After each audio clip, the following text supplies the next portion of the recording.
আসসালামু আলাইকুম। সবাই কেমন আছেন? আশা করি সবাই ভালো আছেন। আর আপনাদের দোয়ায় আমরা অনেক ভালো আছি। দেখতে পাচ্ছেন এখানে এক বস্তা ক্ষীরা। আর এই ক্ষীরাগুলো আনলো আমার শাশুড়ি মা ওনার ভাইয়াদের বাড়ি থেকে।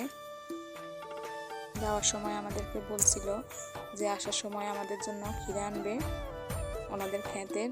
কিন্তু এত পরিমাণে ক্ষীরা আনলো যে সবাই দেখে আমরা অবাক।